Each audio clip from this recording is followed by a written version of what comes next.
merci tout d'abord de m'avoir invité chez vous, ici, et à inaugurer ou à participer aussi à ce mouvement de grande ampleur que j'espère Emmaüs Connect va pouvoir prendre dans les années qui viennent.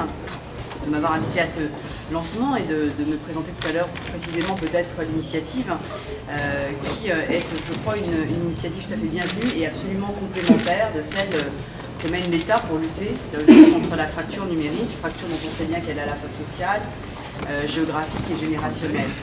Et bien, la transition numérique étant une révolution qui emporte avec elle toute notre économie et toute notre société, on ne puisse pas accepter ou se satisfaire que certains de nos concitoyens en restent exclus. Je crois qu'aujourd'hui, ne pas avoir accès à la téléphonie mobile ou à Internet, c'est un handicap réel, qui n'est pas seulement professionnel, mais qui est un handicap pour vivre dans notre société, pour accomplir des démarches qui deviennent de plus en plus quotidiennes.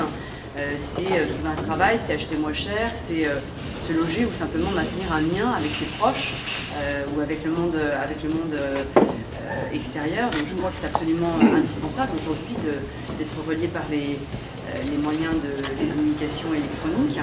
Je crois qu'aujourd'hui, Internet, la téléphonie mobile, c'est un peu comme le permis de conduire. C'est vraiment quelque chose qui est absolument non seulement indispensable au quotidien, mais qui peuvent aussi changer les perspectives de chacun, redonner de l'espoir. Et donc l'exclusion numérique, c'est un sujet absolument primordial.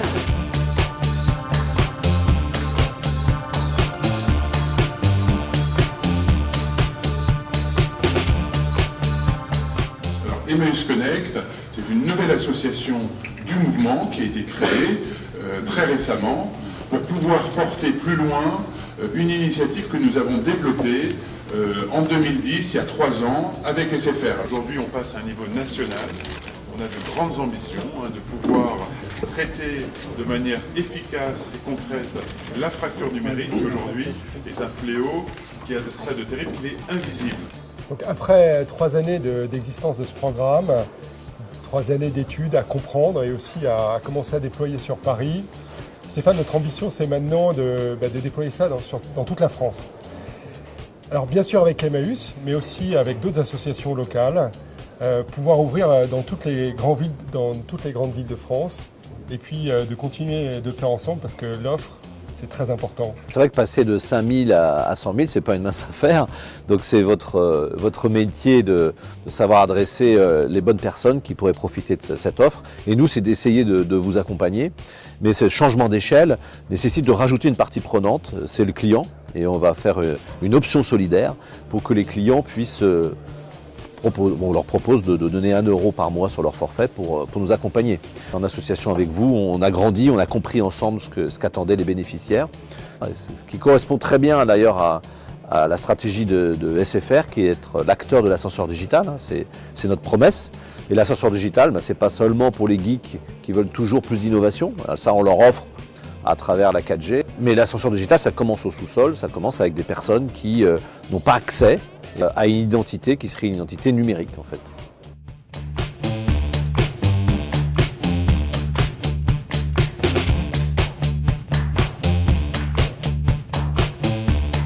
Et je crois que c'est une initiative exemplaire à plusieurs égards. J'en vois 2 principaux. Tout d'abord, c'est un projet collaboratif et je crois que plus on avance dans le temps, plus on va vers non seulement l'économie de la connaissance, mais aussi vers une économie du partage, vers la co-construction d'un certain nombre de choses. Et je crois que cette économie de la coopération devient de plus en plus importante.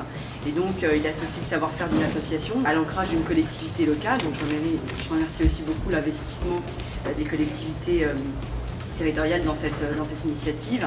Et puis, aux offres du secteur des télécoms, sans lesquels évidemment ce ne serait pas possible, qui fonctionnent tout en assurant le financement de l'action sociale. Moi, ce que j'aime et dont je suis particulièrement fier, c'est toutes ces collaborations. Et toutes ces collaborations qui permettent de catalyser nos mondes. SFR, des collaborateurs, vos partenaires, vous avez mis en contact avec des constructeurs, avec des filières de recyclage qui vont nous permettre d'avoir aussi de l'équipement à bas coût qu'on va pouvoir proposer en complément de cette offre. Mon autre fierté, c'est aussi notre capacité à catalyser l'ensemble du monde social. Le professionnalisme, ce métier de la téléphonie, c'est vous qui nous l'avez appris. C'est vous qui nous aidez à être à jour, à la page de tous ces sujets-là. Et chaque fois qu'on rencontre des collaborateurs qui passent beaucoup de temps, et on pourra peut-être dire un mot effectivement de ce poste de collaborateur citoyen qui vous permet de nous mettre à disposition du monde dans la durée sur des sujets de marketing, sur des sujets de médiation. Et c'est la multiplication de ces collaborations, je dirais, qui fait que chacun dans son rôle, on arrive à adresser la société et à la sensibiliser et peut-être, j'espère, transformer cette problématique de la fracture numérique sociale.